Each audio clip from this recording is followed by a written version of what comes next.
Good morning class. We were studying voice and we have completed simple, negative, interrogative. Two types in interrogative we have completed, helping verb and helping verb वाले and WH word. WH word में क्या क्या देख लिया था? Why, where, when and how, ये चार एक तरीके से बनते हैं और who and what ये दो अलग अलग बनते हैं. Now we will study imperative sentence. Imperative sentence का voice change करना अपन आज सीखेंगे. Imperative sentence होता क्या है? Imperative sentence ही तीन टाइप के होते हैं. Number 1 is order, number 2 is advice and number 3 is request. ठीक है, ये तीन टाइप होते हैं इम्पेरेटिव सेंटेंसेस के. मतलब कि किसी को ऑर्डर देना, किसी को एडवाइस देना और किसी को रिक्वेस्ट करना. ठीक है, ये तीन टाइप इम्पेरेटिव सेंटेंस में होते हैं और अपन इनको पहचानेंगे कैसे कि कोई सेंटेंस इम्पेरेटिव में है. कोई भी सेंटेंस अगर इम्पेरेटिव में होता है तो वो मेन वर्ब की फर्स्ट फॉर्म से स्टार्ट होता है. ठीक है, मेन वर्ब की फर्स्ट फॉर्म से स्टार्ट होता है. उसमें यू, ही सब्जेक्ट नहीं होता, हेल्पिंग वर्ब नहीं होती, सीधा मेन वर्ब आती है और वो भी फर्स्ट फॉर्म में. जैसे कि stand up, go, come, do it, paint the wall, है ना. ये सब सारे सेंटेंसेस आप लोग देख रहे हो मेन वर्ब की फर्स्ट फॉर्म से स्टार्ट हैं. जैसे कि लिखा हुआ है डू इट, ये देखो मेन वर्ब की फर्स्ट फॉर्म से ये स्टार्ट है. ठीक है, कम हियर मेन वर्ब की फर्स्ट फॉर्म से स्टार्ट है. ये स्टैंड अप ये भी मेन वर्ब की फर्स्ट फॉर्म से स्टार्ट है. पुल इट मेन वर्ब की फर्स्ट फॉर्म. समझ में आ गया. ऑर्डर हो, एडवाइस हो या रिक्वेस्ट हो, सारे के सारे सेंटेंसेस मेन वर्ब की फर्स्ट फॉर्म से स्टार्ट होते हैं. ये है इम्पेरेटिव सेंटेंस की पहचान. समझ में आ गया. अभी अपन ने क्या देखा कि जो इम्पेरेटिव सेंटेंस हैं वो मेन वर्ब की फर्स्ट फॉर्म से स्टार्ट होते हैं और दूसरा ये इम्पेरेटिव सेंटेंस तीन टाइप के होते हैं, ऑर्डर, एडवाइस एंड रिक्वेस्ट. ये इम्पेरेटिव सेंटेंस तीन टाइप के होते हैं, ऑर्डर, एडवाइस एंड रिक्वेस्ट. ठीक है, और स्टार्ट कहाँ से होते हैं? मेन वर्ब की फर्स्ट फॉर्म से. इतना समझ में आ गया कि इम्पेरेटिव सेंटेंस मेन वर्ब की फर्स्ट फॉर्म से स्टार्ट होते हैं, तीन टाइप के होते हैं, ऑर्डर, एडवाइस और रिक्वेस्ट. यानी इनमें ऑर्डर दिया जाता है, एडवाइस दी जाती है और किसी से कुछ करने की रिक्वेस्ट की जाती है. तो देखना. अच्छा, ये अपन सीखते हैं. पहले एक चीज़ देखो, ये लिखा है एडवाइस और एक होता है एडवाइस, है ना. तो what is the difference between advice and advice? ये SE है, ये CE है. इन दोनों में डिफरेंस क्या है? ये भी स्पेलिंग है, ये भी है, तो दोनों का डिफरेंस क्या है? देखो, ये जो है ना, ये होती है नाउन फॉर्म. ये क्या है? ये है नाउन फॉर्म. और ये जो है ये है वर्ब फॉर्म. समझ में आया. ये वाली जो है ये नाउन फॉर्म है और ये जो है वर्ब फॉर्म है. इसका क्या मतलब हुआ कि ये नाउन फॉर्म, ये वर्ब फॉर्म? इसका मतलब ये है कि आप इस वर्ड में आप ING लगा सकते हो, सेकेंड फॉर्म लगा सकते हो, थर्ड फॉर्म लगा सकते हो, S लगा सकते हो, है ना. सारी की सारी वर्ब की फॉर्म जो होती हैं वो सब इसमें लगा सकते हैं अपन. क्यों? क्योंकि ये वर्ब है और ये क्या है? ये नाउन है. नाउन मतलब ये एक वस्तु है, ये एक चीज़ है. ये जो CE वाला एडवाइस है ना, ये एक चीज़ है. मतलब कि ये वो सलाह है जो दी गई है. जैसे अगर किसी को बोला है कि फूल मत तोड़ो, तो ये जो फूल मत तोड़ो, ये जो सेंटेंस किसी को दे दिया ना, ये जो सेंटेंस है फूल मत तोड़ो, ये एक एडवाइस है. ठीक है, ये एक सलाह है, ये एक नाउन है. ठीक है, और अगर हम किसी को बोल रहे हैं, किसी को दे रहे हैं, सलाह दे रहे हैं, काम कर रहे हैं, तो वो वर्ब है. समझ में आ गया. ये नाउन है, यानी ये एक वस्तु है, दिस इज़ अ थिंग. और ये क्या है? ये वर्ब है, ये काम है जो हम कर रहे हैं, सलाह देने का काम हम कर रहे हैं। जैसे अगर हम बोलते हैं कि होमवर्क टाइम पे करा करो, तो ये जो हमने काम किया ना अभी देने का, ये जो हमने अभी एडवाइस दे दी है वो एडवाइस बोलेंगे। I have given you a advice, I have given you an advice. अगर ए और एन आगे लग रहा है तो एडवाइस, मैंने आपको क्या किया, एक सलाह दे दी है, ठीक है।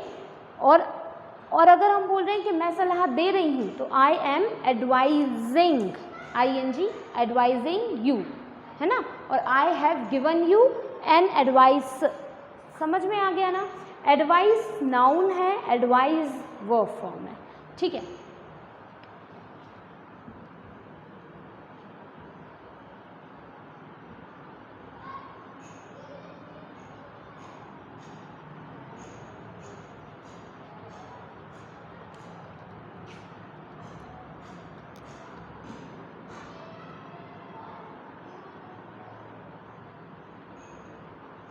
तो इम्पेरेटिव सेंटेंस 3 टाइप के होते हैं। Number 1 imperative sentence, number 1 imperative sentence main verb की फर्स्ट फॉर्म से शुरू होते हैं।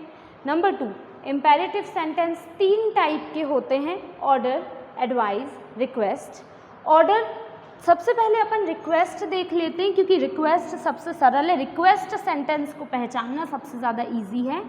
अगर किसी भी सेंटेंस में आपको प्लीज़ लगा मिले या फिर आपको काइंडली लगा मिले तो वो क्या होगा, वो एक रिक्वेस्ट होगी। अगर किसी भी सेंटेंस में आपको प्लीज़ लगा मिले, प्लीज़ मिले या काइंडली मिले तो वो क्या होगी, वो एक रिक्वेस्ट होगी। जैसे कि please come here, please go there, kindly do my work, हाँ प्लीज़ हेल्प मी, समझ में आ गया। अगर किसी भी सेंटेंस में आपको प्लीज़ या फिर काइंडली मिलता है तो वो क्या होता है, वो एक रिक्वेस्ट होती है, ठीक है। ऑर्डर क्या होता है, किसी भी काम को करने को अगर अपन बोल रहे हैं तो वो ऑर्डर है। जैसे कि पुल द चेन, ये एक काम है जो अपन बोल रहे हैं कि करो, पुल द चेन, तो ये क्या हो गया, ऑर्डर हो गया। एडवाइस में क्या होता है, एडवाइस में भी अपन किसी को कोई काम करने को बोलते हैं और ऑर्डर में भी किसी को कोई काम करने को बोलते हैं। रिक्वेस्ट तो पहचानना सरल है, प्लीज़ या काइंडली लिखा है तो रिक्वेस्ट पहचान लो, लेकिन आप ऑर्डर और एडवाइस में कैसे अंतर करोगे, क्योंकि इसमें भी कुछ करने को बोल रहे हैं, इसमें भी कुछ करने को बोल रहे हैं। तो ध्यान देना, एडवाइस और ऑर्डर को पहचानने में अंतर क्या होता है। ऑर्डर वो होता है जो कि तुरंत फॉलो किया जाए, ऑर्डर वो होता है, ऑर्डर एक काम होता है जो तुरंत फॉलो करा, तुरंत उसको माना और वो काम हो गया कंप्लीट। लेकिन एडवाइस क्या होता है, एडवाइस एक ऐसा काम होता है जो कि तुरंत नहीं मतलब लंबे टाइम तक उसको फॉलो कर, उसको एक हैबिट बना लिया जाए, समझ में आया। ऑर्डर एक ऐसा काम होता है जो किसी ने दिया, अपन ने फॉलो किया और वो काम हो गया, फ्री अपन उस काम से, अब नहीं करना। लेकिन एडवाइस क्या होती है, एडवाइस एक ऐसा काम होता है जिसको अपन को रेगुलरली फॉलो करना होता है और उसको अपनी हैबिट बनाना पड़ता है। जैसे कि अगर हम बोलें क्लीन द रूम, तो ये क्या है, ये एक ऑर्डर है, कमरा साफ़ करो, काम हो गया, फ्री। और अगर हम बोलें कीप योर रूम क्लीन, यानी कि अपना कमरा साफ़ रखा करो, तो ये देखो अब ये क्या है, कीप योर रूम क्लीन, यानी कि अपना कमरा साफ़ रखा करो। तो ये जो काम है ये लंबे टाइम तक होगा, ये एक रेगुलर हैबिट बनेगी, क्योंकि अपन को वो काम रखना है, उस चीज़ को अपन को रखना है, यानी डेली करना है। समझ में आ गया ना, what is the difference between order and advice, ठीक है। फूल मत तोड़ो क्या है, ये ऑर्डर है, ठीक है, नहीं तोड़ना है अपन को। अगर कोई बोले फूल मत तोड़ा करो, यानी कि ये चीज़ अपन को फॉलो करनी है हमेशा, ठीक है, समझ में आ गया। जो भी चीज़ लंबे टाइम तक फॉलो करी जाती है that is an advice, and जो कि तुरंत फॉलो करा जाता है that is an order. And request is simple, please kindly लगा है तो पहचान जाना कि रिक्वेस्ट है, ठीक है। कम हियर क्या है, ऑर्डर है, क्योंकि कम हेयर बोला तुरंत वो आएगा, काम हो गया, ऐसा नहीं कि वो लंबे टाइम तक उस चीज़ को फॉलो कर रहा है। स्टैंड अप क्या है, ऑर्डर है, तुरंत खड़ा होगा, काम खत्म। सिट डाउन क्या है, ऑर्डर है, इसमें भी वो तुरंत सिट बैठ जाएगा, काम खत्म, ठीक है। ओबे योर एल्डर्स, ओबे योर एल्डर्स मतलब कि अपने जो बड़े हैं उनकी आज्ञा का पालन किया करो, मतलब उनकी बात माना करो, अपने से बड़ों की बात मानना चाहिए। तो ये क्या है, ये एक एडवाइस है, क्योंकि ये अपन को तुरंत नहीं फॉलो करना है, ये अपन को लाइफ टाइम के लिए फॉलो करना है। Obey the rules of the road, obey the rules of the road, तो ये भी क्या है, ये लंबे टाइम तक फॉलो करना है, ऐसा नहीं कि आज फॉलो किया काम खत्म, हमेशा फॉलो करना है, तो ये क्या है, एडवाइस है। रिस्पेक्ट योर एल्डर्स, ये क्या है, एडवाइस है। तो जो भी काम हमेशा करना है वो एडवाइस है, और जो भी काम तुरंत करा फॉलो खत्म हो गया वो ऑर्डर है। और रिक्वेस्ट सिंपल है, प्लीज़ काइंडली लिखा है तो वो रिक्वेस्ट है। आप लोगों को समझ में आ गया। इम्पेरेटिव सेंटेंस मेन वर्ब की फर्स्ट फॉर्म से स्टार्ट होते हैं। इम्पेरेटिव सेंटेंस 3 टाइप के होते हैं, ऑर्डर, एडवाइस एंड रिक्वेस्ट, ठीक है। अब आगे देखो, तो अपन इन 3 टाइप के सेंटेंसेस का यानी कि ऑर्डर, एडवाइस और रिक्वेस्ट, इनका अपन वॉइस चेंज करना सीखेंगे, लेकिन उसके पहले इन तीनों का वॉइस चेंज करना सीखेंगे, लेकिन उसके पहले आप लोग देखो कि वर्ब जो होती है, अपन को पता है कि वॉइस में वर्ब का बहुत बड़ा काम होता है, वॉइस में वर्ब जो रहती है उसका बहुत बड़ा काम होता है। तो वर्ब जो होती है वो 2 टाइप की होती है, एक होती है ट्रांजिटिव और एक होती है इनट्रांजिटिव। तो अपन को ये वर्ब का बहुत बड़ा काम होता है वॉइस में, ये ट्रांजिटिव इनट्रांजिटिव वर्ब सीखना ज़रूरी है। ये सीखने के बाद ही अपन वॉइस चेंज करना सीख पाएंगे वो इम्पेरेटिव सेंटेंस का। ट्रांजिटिव वर्ब क्या होती है, ट्रांजिटिव वर्ब वो होती है जिसके पास में खुद का ऑब्जेक्ट होता है, ठीक है।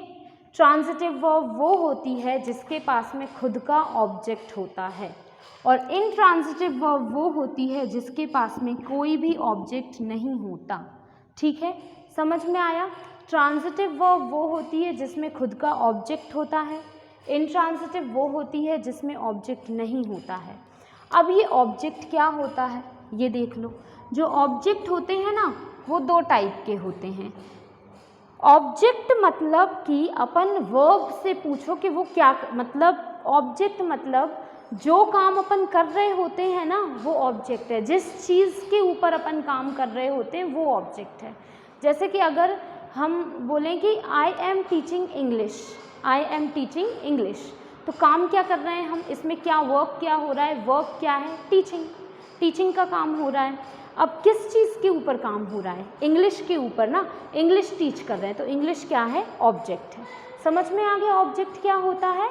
ऑब्जेक्ट वो होता है जिसके ऊपर काम किया जाता है। जैसे कि आई एम प्लेइंग फुटबॉल, तो प्लेइंग इसमें वर्ब है ना, प्लेइंग इसमें वर्ब है, और ये प्लेइंग का जो काम है ये किस चीज़ के ऊपर हो रहा है, क्या खेल रहे हैं अपन खेल रहे हैं फुटबॉल, तो फुटबॉल क्या हो गया, ऑब्जेक्ट हो गया। तो ऑब्जेक्ट वो होते हैं जिनके ऊपर काम किया जाता है। आई एम राइटिंग लेटर, यानी क्या काम हो रहा है, राइटिंग का, और क्या चीज़ लिख रहे हैं, लेटर, तो ऑब्जेक्ट हो गया लेटर। तो देखो ऑब्जेक्ट जो होते हैं वो 2 टाइप के होते हैं। Number 1 direct object and number 2 indirect object. समझ में आया। ऑब्जेक्ट जो होते हैं किसी भी सेंटेंस में, जो ऑब्जेक्ट हैं वो 2 होते हैं, डायरेक्ट और इनडायरेक्ट। अब अपन को कैसे समझ में आएगा कौन सा ऑब्जेक्ट डायरेक्ट है कौन सा ऑब्जेक्ट इनडायरेक्ट है। अगर अपन वर्ब से क्वेश्चन करो व्हाट, तो अपन को डायरेक्ट ऑब्जेक्ट मिलेगा आंसर में। अगर अपन वर्ब से क्वेश्चन करो whom, तो जो भी आंसर होगा वो इनडायरेक्ट ऑब्जेक्ट होगा। देखो हम लिख के बताते हैं।